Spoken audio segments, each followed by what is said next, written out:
अपने पढ़ाई में नहीं हुआ था जितना इन्होंने मुझे कर दिया।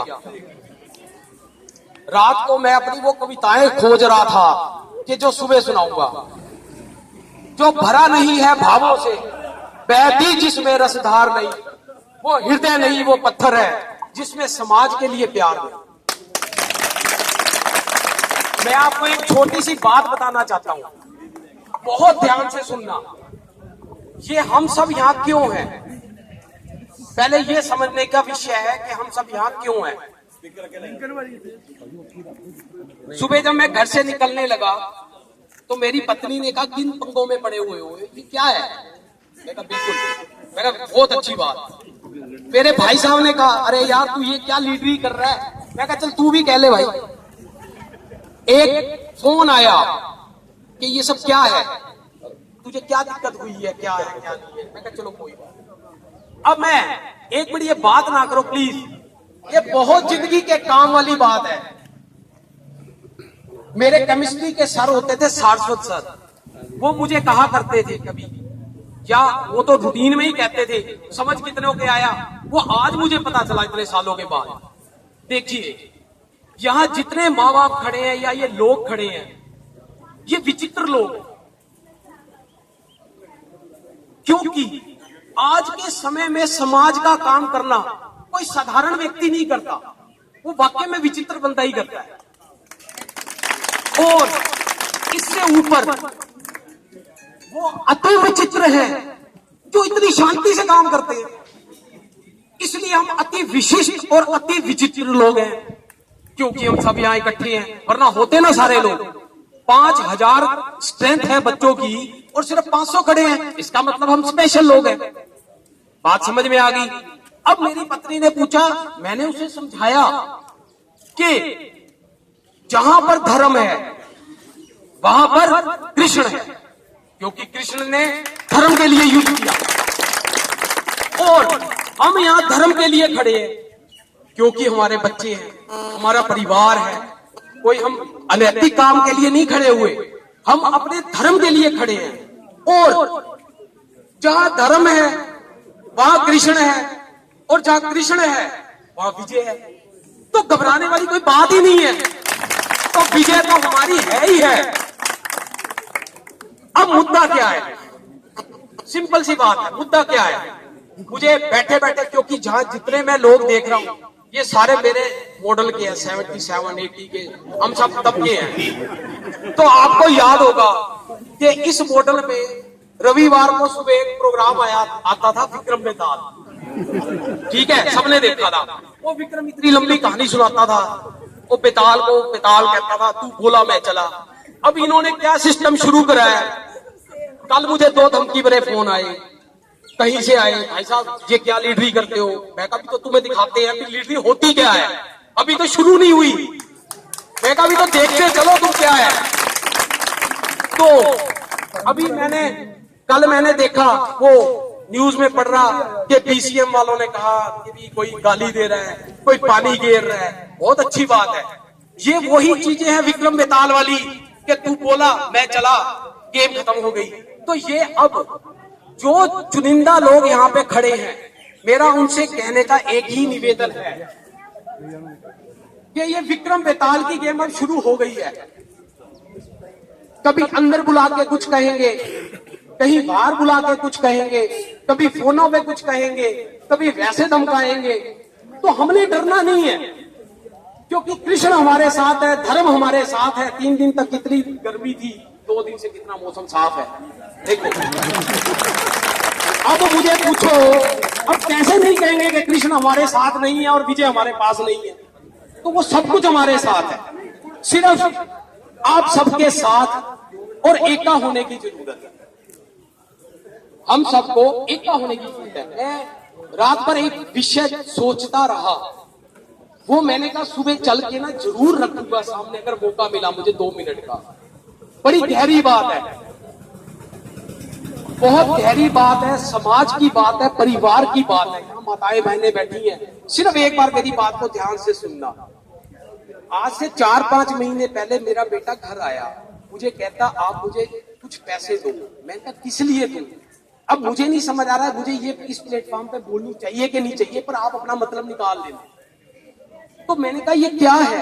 कहता ये वो है चाइल्ड होम, पता नहीं parents home, old age home, कुछ नहीं। वो मुझे तो समझ आ गया था, मैं चुप था। मैं कहा भाई ये है क्या? वो कभी कहे उसको नहीं पता क्या है। ये जो भी माता पिता जा रहे हैं, प्लीज 2 मिनट के लिए रुक जाइए आप। हम सबने घर ही जाना है, हम सबने घर ही जाना है, कोई दिक्कत नहीं है, बिल्कुल। तो मैंने अपने बेटे से पूछा ये क्या है? कहता पापा मुझे समझ नहीं आ रहा, कोई पेरेंट्स होम है कि चाइल्ड होम है कि क्या है। फिर मेरी गुड़िया ने कहा नहीं हमारे भी स्कूल में आया है, तो वो भी इसी की दूसरी ब्रांच में है कि आपने 10-10, 20-20 रुपए लाने हैं। जब पेरेंट्स डे मीट हुई, हेलो सर, जब पेरेंट डे मीट हुई, मैं बड़ा साहस करके मैडम से पूछना चाहता था, पर मैं अकेला था, मुझे डर लगा, मैं पूछ नहीं पाया। पर मन में एक बात रह गई। मैंने कहा ये हमारा हिंदुस्तान, ये हमारा हिंदू धर्म, और हमारे यहाँ पे लाखों धर्मों के हम अनुयायी, हम जिंदगी भर बच्चों को क्या पढ़ाते रहे? एक घर कुटुंब की तरह है। और आज आप मेरे बच्चे को क्या सिखा रहे हो कि कल को 20 रुपए अपने बाप के लिए इकट्ठा कर ताकि वो जाकर के उस घर में रहेगा? इसका मतलब क्या हुआ? आप उसको अपने बाप का एक और घर बता रहे हो। मैंने कहा नहीं, ये घर के लिए नहीं है, तुझे गलती हो रही है। ये पुलिस में जिन लोगों ने शहादत दी है उनके लिए है, ये उनके बच्चों के लिए है, ये बाढ़ आती है, प्राकृतिक आपदाएं आती है, उनके लिए है, ये उन लोगों के लिए है जो समाज में अपेक्षित है। आज तेरे पास भगवान की दया से सब कुछ है, कुछ ऐसे भी लोग हैं जिनके पास कुछ नहीं है, तो ये सारा पैसा उनको जाएगा, तेरे बाप के लिए नहीं जाएगा कि कल को तू मुझे उस घर में छोड़ के आएगा। अब मैं ये पूछना चाहता हूं स्कूल से, क्या उस कच्ची बुद्धि के अंदर आज से हम अपने घर के माँ बाप के लिए कोर्स घर बनाने का निर्माण कर रहे हैं? क्या यही एजुकेशन का लेवल है? सोचने वाला विषय, ध्यान से सोचो, बहुत अच्छे तरीके से सोचो, घर जाके सोचो, लेट के सोचो, एसी चला के सोचो कि हम कहां जा रहे हैं। मैंने कहा ये हम कहां जा रहे हैं कि मेरे बच्चे को ही उसके बाप के लिए दूसरा घर बताया जा रहा है, तो एक गलत तरीका है।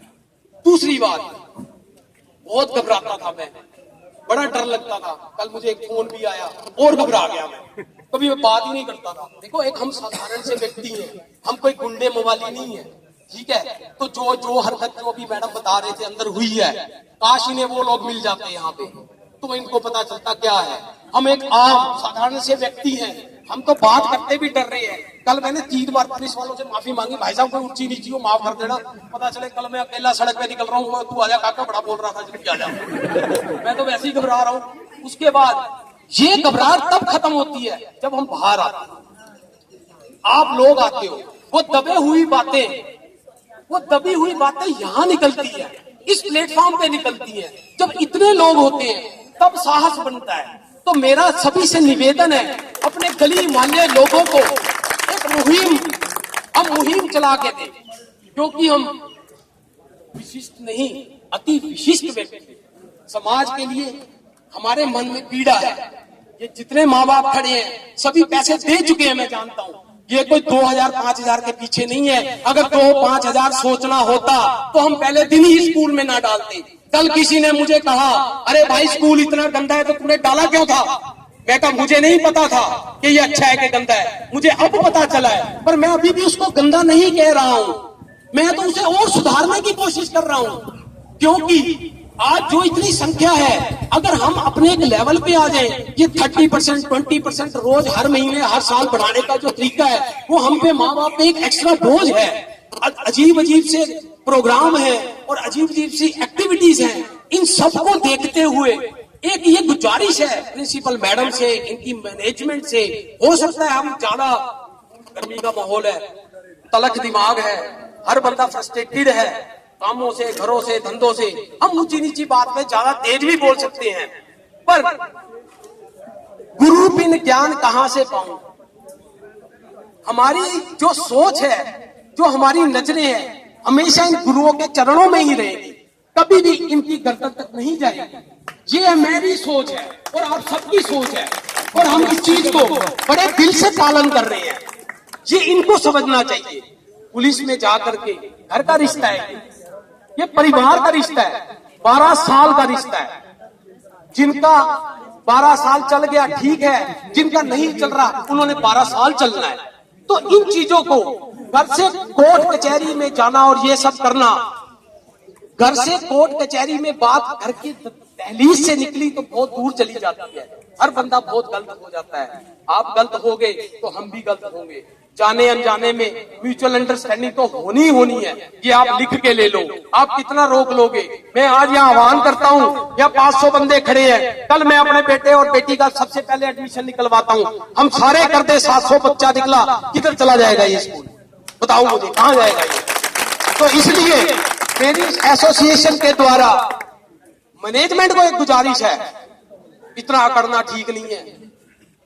अकड़ते दो ही हैं, वो सबको पता है कौन है, सबको पता है कौन दो अकड़ते हैं। तो आप अकड़े तो ये अवाम है, ये पब्लिक है। ये जो पब्लिक है ये ताज पे भी पिला देती है और रात पे भी पिला देती है। तो ये हमारे ही बच्चे हैं, हम कोई उठाई गिरे नहीं, यहाँ से बुला के लाए गए, भाषणबाजी करवा रहे हैं। ये तो गली में चलता हुआ इंसान हूं मैं, कल सड़क पे स्कूटर पे मोटरसाइकिल पे मिल जाऊंगा कहीं भी, पर मेरा बच्चा पढ़ता है, मैं उसके सुनहरी भविष्य के लिए ये बात कर रहा हूँ। और जो आप सब यहाँ पे बैठे हो, ये घर से आई हुई माताएं बहनें को ये कामों में करती हैं? हमारी नहीं करती हैं। तुमने मजबूर कर दिया आज हमें, तुमने आज हमें मजबूर कर दिया कि हम ऐसे दलियां बिठा के सड़कों पे बैठे। तुम्हारा क्या होता है, वो चौथा कर रहे हैं।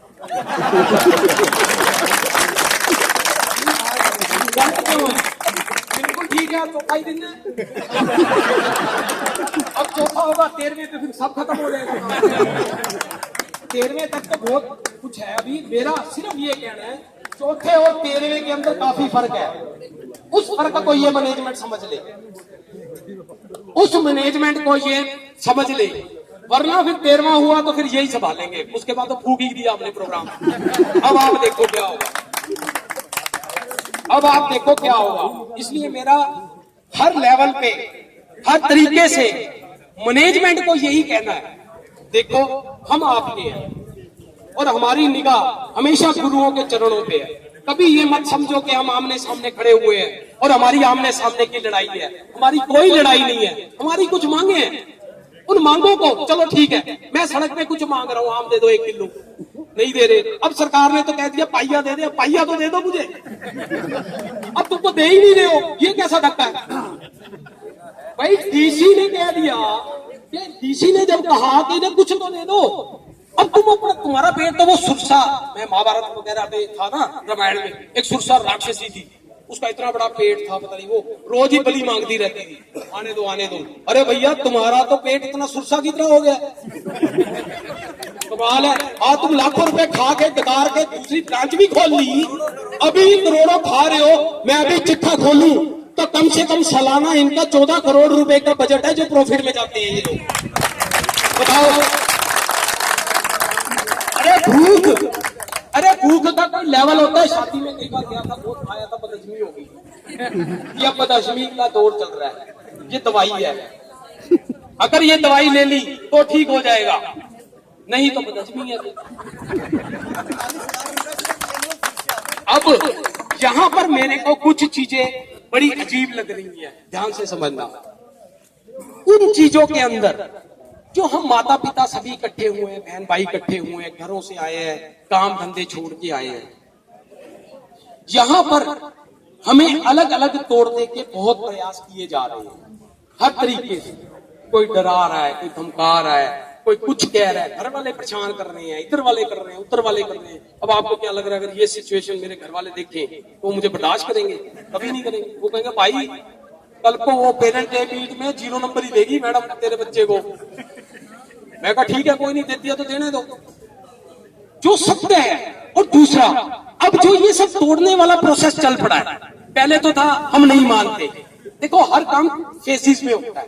पहला फेज होता है बिल्कुल ही ना करो, दूसरा फेज होता है थोड़ी सी हाँ करो ना करो, डराओ धमकाओ। अब जिस फेज में हम चल रहे हैं, इस फेज में हम लोगों को बहुत ही ताकत और एकजुटता की जरूरत है। मैं ये बात पूछना चाहता हूं, भगवान ना करे कल को ऐसी सिचुएशन आए कि ये कहे भाई बच्चे निकाल अपने स्कूल में, तो मेरे साथ कौन कौन खड़ा है?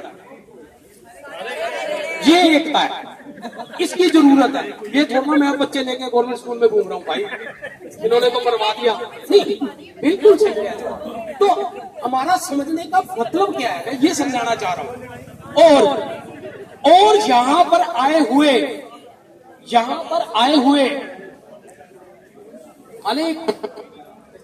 एक मिनट, यहां पर आए हुए और घरों में बैठे माँ बाप के लिए सिर्फ मेरा एक ही निवेदन है, कोई मत घबराओ, जो होगा सबके साथ होगा, चाहे वो अच्छा हो चाहे बुरा हो। ये सोच के साथ हम सारे यहां बैठे और इसी सोच के साथ हम उन सब लोगों को भी बुला के लाए, क्योंकि मुझे नहीं पता ये 13वां कब तक चल रहा है इनका। हम रोज यहाँ इकट्ठे होंगे, रोज यहाँ बैठेंगे।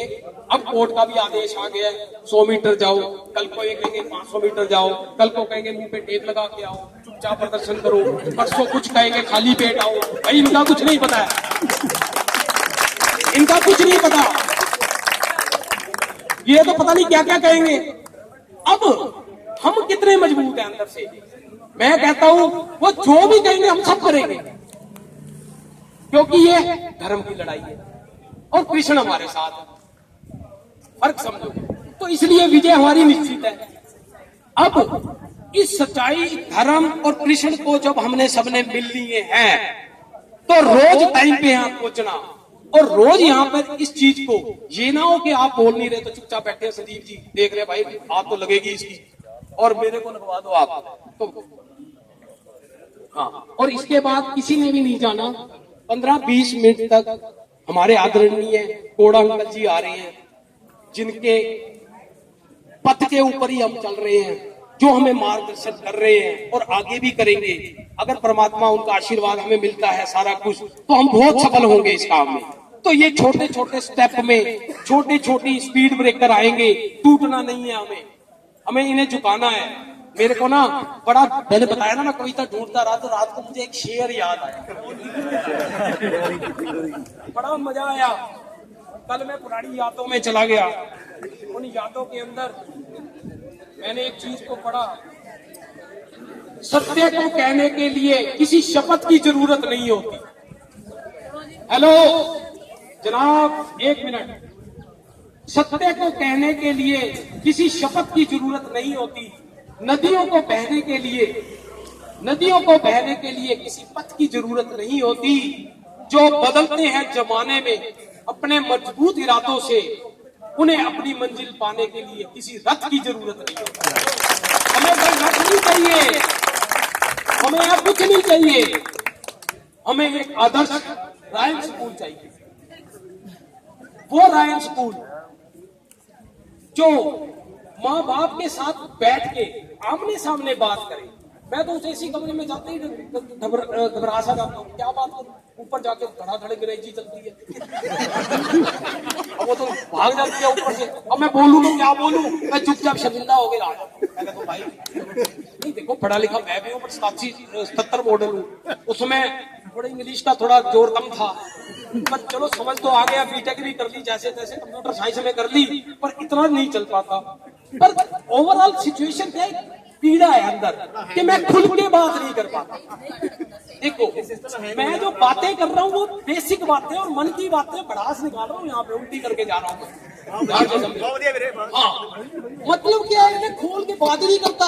अब जब पेरेंट्स मीटिंग में जाओ, बच्चे का क्या है जी, ठीक है जी, ठीक है जी, चल रहा है, गुड है जी, काफी है जी, इन्हीं में साइन है जी, सब हो रहा है जी, चल रहा है जी, पता ही नहीं चल रहा क्या हो रहा है, मैं तो समझ नहीं रहा। वो चौथे दिन खड़ा होता है, 5 दे दे, 10 दे दे, 20 दे दे, 50 दे दे। वो मैं कहता हूँ यार ये है क्या तुम्हारा सिस्टम, मतलब मुझे समझ तो आए ना।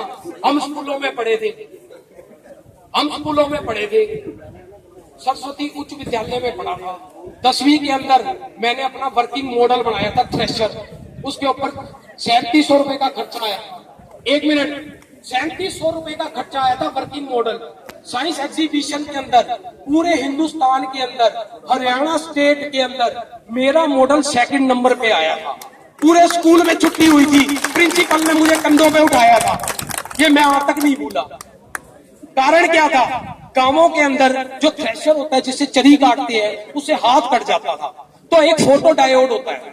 फोटो डायोड क्या होता है? बॉडी सेंसर होता है। जैसे ही हाथ जाने लगता था तो वो मोटर रुक जाती थी। अब तो ये बहुत एडवांस हो गई, उस समय कुछ था नहीं, तो मेरा मॉडल सेकंड नंबर पे आया था। प्रिंसिपल ने पैसे दिए थे, स्कूल ने पैसे दिए थे। मेरे को ये नहीं समझ आया कि जब बच्चा मेरा, टैलेंट उसका, पैसा मेरा, तो मैं तुम्हारा नाम क्यों करवाऊं?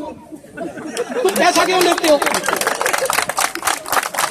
आज मैं लॉयंस क्लब की सदस्यता लेता हूँ, वहां पे अपने बच्चे को खड़ा करता हूँ। इतने हजारों प्रोग्राम हो रहे हैं, दिवाली का प्रोग्राम, दशहरे का प्रोग्राम, 100 सांस्कृतिक प्रोग्राम हो रहे हैं, अपने गुरुद्वारों में प्रोग्राम हो रहे हैं, सो रहे। मैं पैसा दे के अगर करना है तो मैं तुम्हें क्यों करवाऊं? मैं अपने बच्चे को सड़क पे करवाऊं, अच्छे अच्छे प्रोग्राम करवाऊं, उनमें भाग दिलवाऊं। अगर आप समझते हो, मेरा सबसे पहला मुद्दा ये है, अगर आप समझते हो बच्चे में क्वालिटी है, अगर आप समझते हो बच्चा टैलेंटेड है, अगर आप समझते हो बच्चा आगे तक जाने वाला है, तो भाई साहब वो सब आप अपने लेवल पे करोगे। इतने पैसे ले लेंगे, ये हम नहीं करेंगे। ये जो 10 रुपए लेके स्कूल में आइसक्रीम हमारे ही पैसों की खिलाओगे, वो नहीं होने देंगे हम। ये सबसे पहला मुद्दा है, क्योंकि आधे से ज्यादा परिवार इसी चीज के पीड़ित है। हर रोज खड़े होकर कुछ ना कुछ मांग रहे हैं, स्कूल में हो रहा है। ये क्या मतलब है? हमारे टाइम में तो नहीं होता था। क्या हम किसी से पढ़े लिखे कम है? क्या हम जीवन में असफल हैं? ये सारे सफल ही लोग हैं। सफलता कहने की जरूरत नहीं है। अगर आप जैसे इस लुधियाना के सबसे महंगे स्कूल में अगर माँ बाप ने बच्चे को डाला है तो ये उसकी सफलता ही है। ये उसकी सफलता ही है जो इसने इतने बच्चे में डाला है। हाँ, आपकी ये सफलता है कि आप इतने अच्छे लोगों को मैनेज नहीं कर पा रहे हो। ये आपकी असफलता है। आपकी मैनेजमेंट निष्फल है, वो नहीं कर पा रही कि जो लुधियाना की क्रीम पब्लिक ने कुछ अरमान लेकर के अपने स्कूल में बच्चे डाले, और आज तक जो लोग पैसे देते रहे छोटी छोटी बातों के लिए, भड़का दिया। अब तो तुमने फाड़ दिया हमारे जज्बातों को। कल तक तो मैं बोल नहीं पाता था, आज सड़कों पे आ गया। चलाओ, और हजारों लोग खड़े होंगे और ऊंचा बोलेंगे। लगाओ जोर, जितना लगाते हो तुम और हम देखते हैं कहां तक चलते हैं हम। बात सिर्फ एक नैतिक जिम्मेदारी, स्कूल की आज, विद्यालयों की आज नैतिक जिम्मेवारी क्या है, ये लोग समझे, जिसको ये भूल चुके हैं। हमारा ये युद्ध है, ये लड़ाई है, ये झगड़ा है, इसको ये जिस रूप में लेते रहे, पर हम पर यहाँ पर रहते हुए हमारा परिवार, ये पूरा एक परिवार है, इसकी एकता होना बहुत जरूरी है। बस मैं यही शब्द कहूंगा। थोड़ा सा थोड़ी देर के आगे, उसके बाद अभी आप लोगों को अच्छा लगे तो बताना, फिर शुरू हो जाऊंगा मैं। देखो, जिंदाबाद, जिंदाबाद।